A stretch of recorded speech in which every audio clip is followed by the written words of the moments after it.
October 21st, 2025. Well, I want to discuss here the situation with respect to China and rare earths and things of that sort.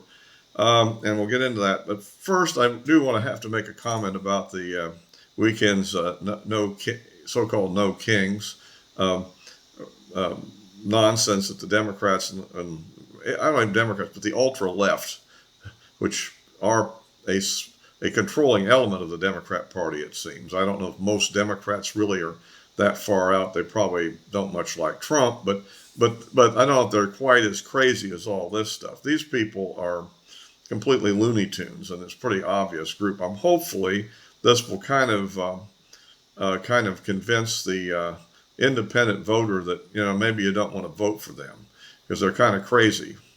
And add to the fact, apparently, it was another guy trying to set up to take a shot at what Air Force One as it landed in Florida, and I guess the Secret Service caught that one, so before it happened. But the ongoing craziness that the Democrats are creating is an insurrectionist type impact on the political system. So anyhow, I guess we've got through that, and maybe we can get on with other things. Maybe it'll probably take a few days for them to calm down, and maybe they'll start getting together on opening the government. But okay, on the rare earths, which is the main topic here. As we noticed that the Chinese, in preparation for their meeting with Trump, and remember we've been discussing all sorts of ideas about what we might do to China. Massive tariffs if they don't quit buying oil from Russia. That maybe some people have been talking about really 400% tariffs and all kind of things like that. So the Chinese, for whatever reason, decided to go first, and they have put export controls on rare earth minerals, which are necessary for many of our technological items, particularly in the defense sector and in high technology. So this is a major move on their part, which, in my opinion, again, they may have jumped the gun a little bit on that one. Because it was unclear what we really were going to do, and they've actually, kind of launched their deterrent strike before we really did the offense that you know, might justify it.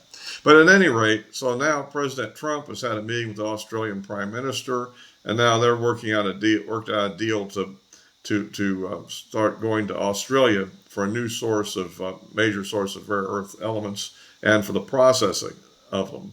And so that's a major counter move against the Chinese effort, and we'll see how that plays out when they meet. There's a lot of other things in play here. I mean, the Chinese economy is still growing over 4%, but it didn't reach the 5% level that they were hoping to get. So I don't think that's exactly the end of the world. But of course, if we really do get into massive tariffs on the Chinese, which I think Trump has threatened 100% if they don't back away from what they're doing right now. Um, and that's in addition to the other 30 some percent or whatever they'd put on for other reasons. So that's a level that would pretty much end almost all trade. And of course, this is so we'll see how this works out. But we are moving into kind of a tense situation. The financial markets themselves seem to look at it like they don't believe it's really going to happen yet. Just looking at the market performance. So we'll again keep track of this, but this is could be a threat to a lot of things. Um, I mean, I don't know how much the stores are stocked up for Christmas already, but the toys may be missing if the or expensive if the tariffs go on. And and I don't know. We'll we've already supposedly got tariffs on India, over their purchase of Russian oil, but at the same time, the Indians so far, well, President Trump said he had a conversation with their leader and at Modi, and that they agreed they were going to move away from Russian oil, but then one of their spokesmen came out and said he hadn't heard anything about that. So I don't know what the real status is, and also whether or not, if it comes down to it, whether cheap oil is more valuable to them or would trade with the U.S., which I don't believe is massive anyhow. However, that may mess up Apple, because apparently they moved a lot of their production for U.S. iPhones out of China and into India.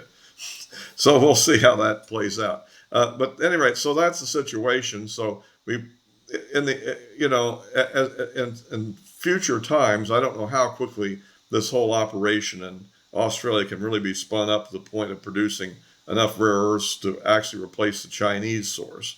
But at least the initiative has started to do that in the long term, and which may, in the long term, leave the Chinese in a little bit worse position. So um, maybe they will have to become more of an internal consumption economy, rather than which we've been demanding, whether because they want to be or simply because, well, that may be where they're going. If you like these videos, please give me a like, subscribe, and click the bell for notifications. I appreciate that. And or you can follow me on Rumble as well. So either way, the same material on both. So yeah, that's kind of where we're at on that, and of course we could be harmed to some degree in the short term on that and a lot of other things. We also get a lot of the precursors for drugs, from China, and that will have to. I mean, it's going to take a while to move all this stuff back to the U.S. if we want to move the U.S. Although some of it may not really go to the U.S., some of it may go to other countries that we're friendlier with. But we've got tariffs on everybody. But also remember that one of the real reasons for the tariffs literally is to raise revenue. I think that's the way that Trump is trying to play for his big, beautiful bill and for the tax cuts that we're getting to keep because of it, is that that they're raising the revenue from the tariffs to make up for it, which is kind of, in a sense, a consumption tax. But it's sort of at the cost of a short-term increase in a price of living, and then it should stabilize at that point. So that's at any rate that rather than that, which is an interesting phenomenon actually, if we can make it work. I was never really wild about tariffs, but it looks like it's not causing that much damage so far. Of course, we don't know what the latest inflation figures are because of the shutdown. So that's kind of where we are at the moment, and we'll just have to watch that. It is interesting that the reaction we're seeing that, of course, Zelensky came over wanting to get a bunch of Tomahawk missiles and apparently left empty-handed, although he is now saying he wants to be able to buy 25 batteries of Patriot missiles for air defense. But I believe these are things that have not been manufactured yet, so it will take quite a while to manufacture those missiles and the appropriate radars and command and control systems that you need to operate those things.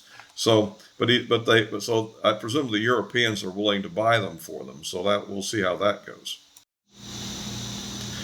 In the meantime, it is kind of unclear where Trump is really going on this whole subject. I mean, we thought last week, that the deal with the Tomahawks, although the numbers were probably going to be minimal because of the lack of ground-based launchers for them, although apparently there may be a few of them available.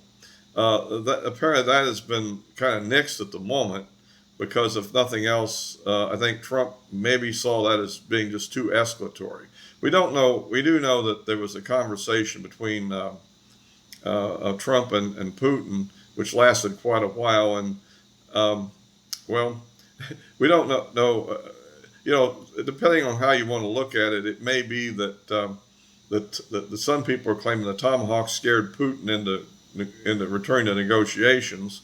On the other hand, it's also possible that the threat of what might happen because of the Tomahawks, might have got Trump going. We don't know where that's going to, but supposedly sometime in the near future, there's supposed to be a meeting between our Secretary of State and their foreign minister. So we don't know where and when that's going to happen and what that's going to lead to. One possibility that, in fact, I actually kind of recommend myself would be that we negotiate the best deal for Ukraine that we can and then inform Ukraine that here's your deal.